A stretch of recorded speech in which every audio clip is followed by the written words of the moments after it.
I have done every RMC in the United States except this one.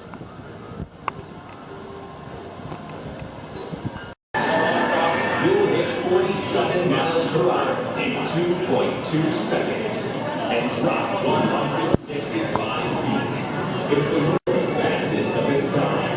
And you'll be weightless for more than 20 seconds. Lightning Rod, the world's fastest. All riders need to be able to sit upright independently during the dynamic conditions of the ground. And because of our special G-forces, they must essentially drop your riders before holding prior to acceleration guidelines. As you guys approach our gates, please get out their own so apparently something goes wrong. Is and off. Several months, video cameras and others are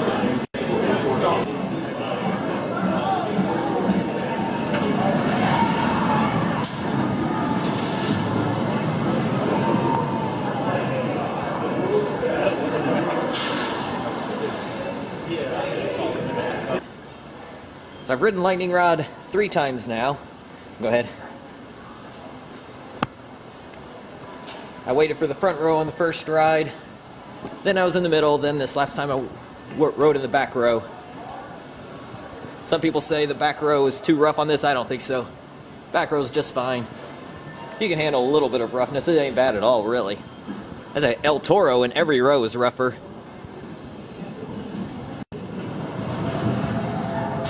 The airtime on that first ride I got, which was in the front row, was floater airtime.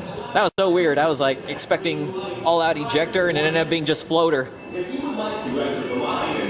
But then that ride in the middle was definitely straight-up ejector airtime, and then that ride in the back row was crazy ejector. I do wish it had an inversion. If it could have just thrown in a 0G roll or something up there, that would take us to the next level. Some people say this is their favorite RMC. I'm going to reserve judgment on that. It could end up being my favorite in the long run. I don't know. I've only got 3 rides. Give me a few more rides.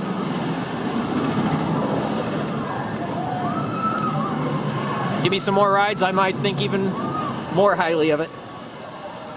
Right now I'm saying #1 wooden coaster I've been on.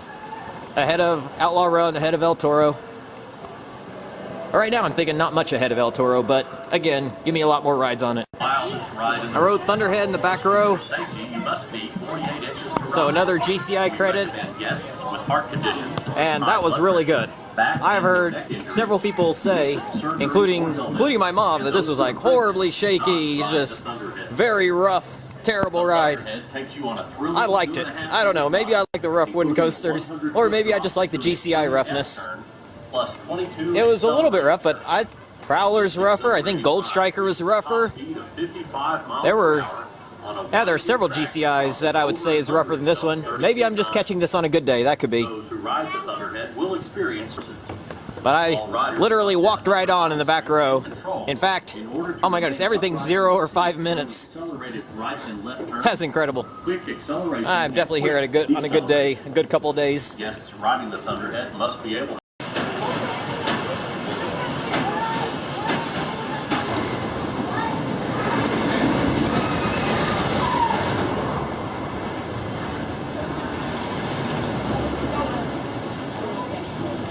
I didn't even notice the station fly by on my first ride. Of course, I literally just walked right on, didn't get a chance to see it.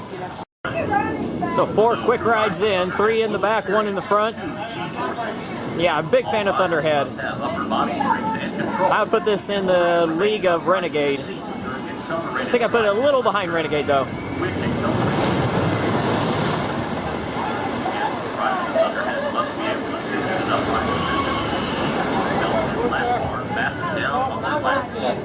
All guests must be able to sit up straight. So that's 5 GCIs that I really love. Prowler, Gold Striker, Mystic Timbers, Renegade. #5 would be Thunderhead. Then it'd be Invader and American Thunder. Yeah, 7 really good GCIs I've ridden. And then there's Roar at Six Flags America. Yeah, well, let's just forget about that one. So I rode. There goes Tennessee Tornado in the loop. I think that's a loop. I can't see. Lightning Rod is a 5-minute wait now. I'll be heading over there next. But I gotta get a few more rides on Tennessee Tornado. This is so good. An aero looper with 3 inversions. Don't think I like it as much as Vortex though. And maybe not as much as Loch Ness Monster either, but it is a smooth ride. One of the smoother arrows. Of course, I don't even mind the rough arrows. I rode in the second to last row. Got really good airtime on that drop, and it just seems like we're falling forever. But of course, it's nighttime. That was my first ride, and I rode at night, and it was just complete darkness. I couldn't see where I was going. It was so cool. They call that Dolly's Iron Butterfly. Back-to-back loops. Well, that third inversion, the second part of the back-to-back, it seemed more like a sidewinder than a loop. But it's dark, I can't see, so I don't know. But I rode next to last row. In the back car, you get incredible air time on the drop. You get incredible hang time on the first inversion. I'm used to the air time in the back of arrows. Arrows are the best when it comes to those drops. The air time on those first drops. But in the front didn't have as much air time on the drop. It really didn't have any. Still had the hang time on the first inversion, and then had really good air time on this final rise up into the brake run. So I got my Tennessee Tornado day rides, so I could actually see what we were doing. On my first couple rides last night in the dark, I did not know that we dropped into a tunnel. That initial big drop where you get the crazy airtime actually goes into a tunnel. I did not even know it.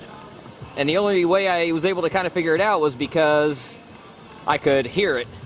From the sound, I could tell that we had to have gone into a tunnel because the sound was different. Heck, if you're right in the back, great airtime on the drop. Nice hang time on this vertical loop right here. You can see there it is. You can see how you're rising up out of a underground tunnel. Really great use of the terrain on this coaster. A lot of great use of terrain on all the coasters here at Dollywood, especially Lightning Rod. And that is, they call that an Iron Butterfly, Dolly's Iron Butterfly. It's a vertical loop, goes into a sidewinder. So it kind of looks like a butterfly. Although the butterfly on Blue Hawk at Six Flags Over Georgia looks more like a butterfly. And I would say that double inversion is a little better than this one. This is still a good ride, even though it is short. I timed it out like 35 seconds from the time you disengage from the lift hill till you hit these brakes. So short ride, but a good one. They say it's a top speed of 70 miles an hour. It definitely feels fast, feels like one of the faster arrows.